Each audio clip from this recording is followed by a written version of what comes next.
So as a MPP, I will absolutely support the community in fighting against the development of the Glenway properties, including, if required, to seek reform of the OMB.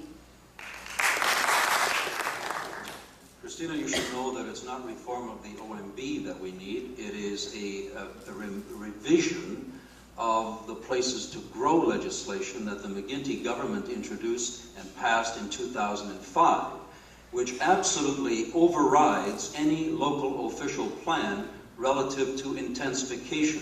Folks, there's a reason the developer was willing to pay multi-millions of dollars for a piece of property before even getting rezoning.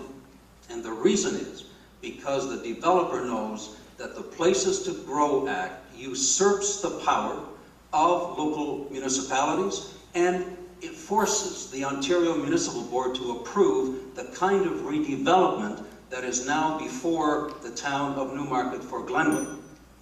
We will restore, a PC government will restore decision-making powers to local councils so that they can protect their communities. We will not take a side with intensification under the Places to Grow Act. That act has to go. Christina, as a resident of Glenway, as a candidate for the Liberal Party, she must be aware of the Places to Grow Act, and she must be aware that the Places to Grow Act essentially forces the Ontario Municipal Board to approve intensification in Glenway. Will she admit that it is the Places to Grow Act that will force intensification onto Glenway? Interestingly enough, I have a copy of Newmarket's official plan here, which indicates that this coincides with the Places to Grow legislation and will preserve the open space Glenway lands. What I'm interested in is why Mr. Klees did not answer whether he would oppose the development of the Glenway lands. Not only will I oppose it, I will ensure that the Places to Grow Act is changed so that it can be protected, and in fact, that development will not happen. Will you do that? Christopher, would you like to address your question? Frank? Lucky guy. Frank, I find it quite a bit disingenuous that you'd make such claims and attacks about the Places to Grow strategy, and it's also tough to take your position seriously when you have received well over $100,000 in political contributions from the development industry. I find it concerning that many developers in the Green Belt and Oak Ridges Marine.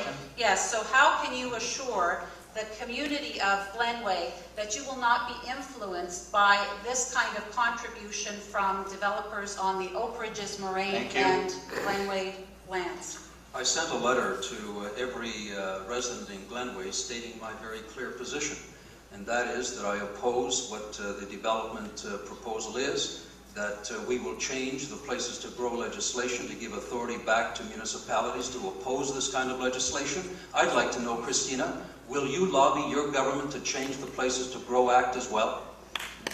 15 seconds.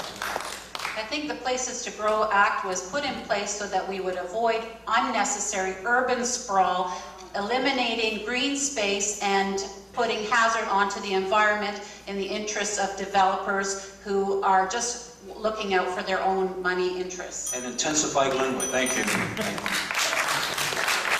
Now it's your turn, Frank, to ask your second question. And who would you like to ask your question? I think I'd like to ask Christina because she didn't answer me the first time.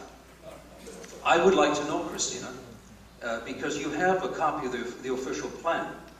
If you understand the Places to Grow Act, you know that the Places to Grow Act overrides that official plan. Do you have a question? Every developer knows that. Please. Will you admit that that is in fact what happened, and will you lobby your government, the past government, to support your position during this campaign to change that act?